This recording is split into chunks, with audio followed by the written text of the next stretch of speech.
Narito na naman tayo para sa isang napaka-sweet at nakakakilig na love story nila Kalingap Edu at Ate Viancy. Sulat mo ay aking makilala at kung ano ako'y Para sa pagpapatuloy ng ating love story, ito na naman ang highlights ng kanilang out of the country trip ng NC Love Team. Sila nga ngayon ay nasa Hong Kong at pagkatapos nilang gumala noong nakaraan sa Disneyland, may pinuntahan na naman sila dahil syempre hindi naman sila papayag na uuwi na lamang sila nang isa lamang ang kanilang pinupuntahan.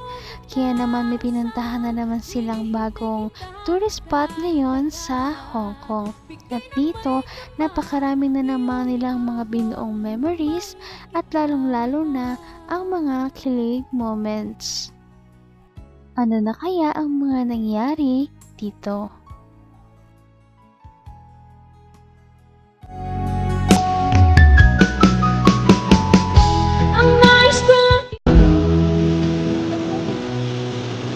Angas. Wow. Grabe, ganda. Astig.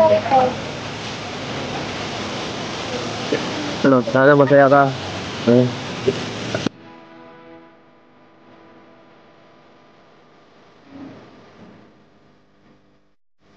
Napakagandang paligid na to.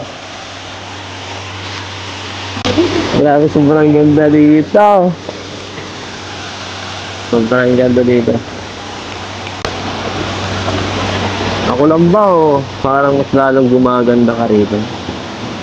Bagay sa'yo mga outfit mo. Hindi naman ganyan ka-sexy yan ah. Aray ko. Hindi, dati na yan. Wala. Dati na maganda. Oo, may pinapaganda kang iba ah. Wala. Eh, ba't ikat nila? Baka mahigit. Naglag yung cellphone mo. Walang makasagit mo dyan. Teka, tingin ka daw nito. Ay, dumi ka. Uy, araw nila. Bira. Taling pala yun ah.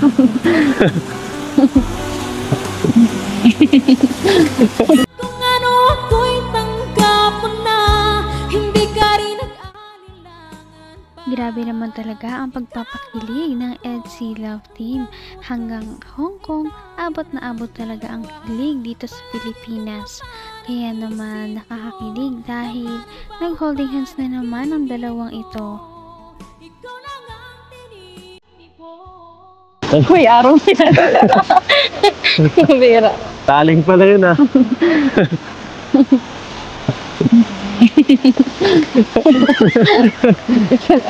Taling. Di ko napansin yan. Biglang tumubo ah. Ang kita mo eh, niloloko mo ako eh.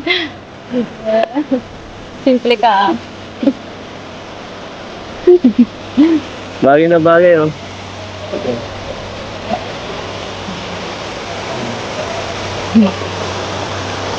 Pang profile. Sige, dito na tayo. Balad-balad muna tayo. Ciao. Ciao? Ikaw. Ikaw ang gusto mo. Ako? Ako. Ano? Ikaw. Ako.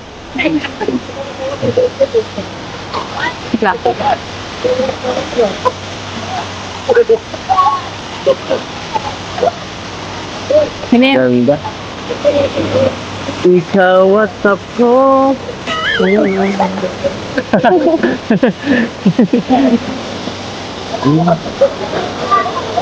Sa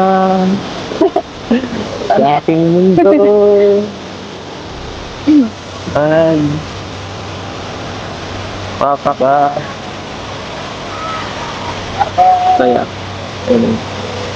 Naman ang bawat panaginip ko. Ikaw lang ang Pag silang dalawa talagang magkasama, ay parang hindi na nila napapansin ng mga tao sa kanilang paligid. Talagang nag-e-enjoy lamang sila at nagiging kontento na lamang kung ano talaga ang moments na kanilang pinagsasaluhan sa time na yun. Kaya naman napakawalang kind ng kanilang Halikan. Oo. Kahit Ano naman? alam mo, kahit nagkasya kita dito, walang matingin yan eh. Umaya na. Buwang ka. Ano yan? Anong tingin na yan? Grabe ah. Kanina po pa tinititigan ng ganyan. Pangit ba suit ko? Hindi, bagay na. Katanggap-tanggap ba ako? Ibang ano ko dito eh. Ibang passing ko dito eh. Out of place na ako dito. Hindi ako marunong pumorma ng pang... Hindi, bagay nga sa'yo. Para kang ano, Koreano. Ano gusto mo? Koreano o Chinese? Filipino. Filipino? Filipino ka eh. Joke lang. Magandang umaga po. Magandang umaga, madam. Pwede ba makipagkilala? Sa magandang dalagang yan.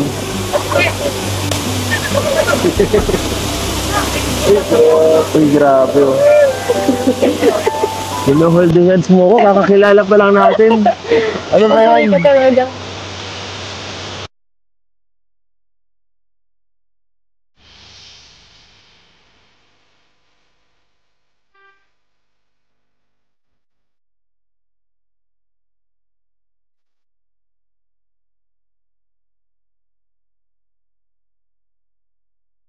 Hanggang wakas ay tayo ng dalawa. Palagi kang naman ang At syempre dahil ngayon lamang sila nakapunta sa ganitong lugar, todo talaga ang picture nila kaliwat kanan. Dahil nga hindi mo rin malalaman kung makakabalik pa ba sila dito o hindi, ay talagang nilulubos-lubos na nila ang lahat ng kanilang pagkakataon at nagtitake ng napakaraming pictures para maitago nila bilang memories.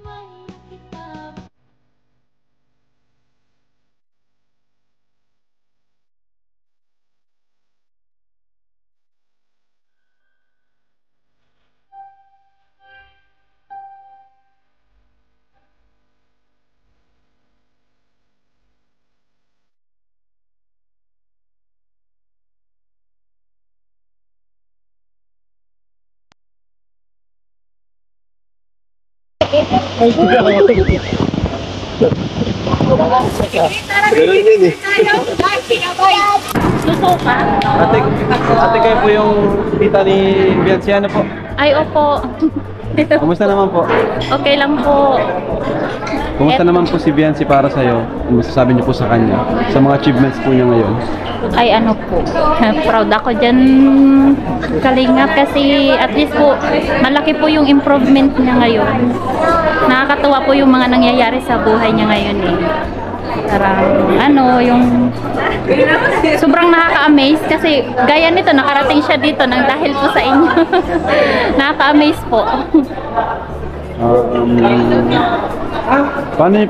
Paano niyo po siya naging pamangkin? Bali yung yung papa niya, si Kuya Beran po, pinsang buo po. Okay. Bali si Beyonce po is pamangkin po sa pinsan. Okay. First cousin ko po yung papa niya. Lahat naman yata ng mga taong nakakilala kay Ate Bianci noon ay pare-pareho ang nararamdaman. Lahat talaga sila ay pare-parehong proud kay Ate Bianci sa kanyang mga natatamo sa buhay. Ang dating simpleng labanderang estudyante lamang, ngayon ay magiging maginhawa na ang buhay at magkakaroon na rin ng kanyang sariling bahay. Napaka-sweet talaga nila at napakabait ng tambalang ito kaya maraming sumusuporta.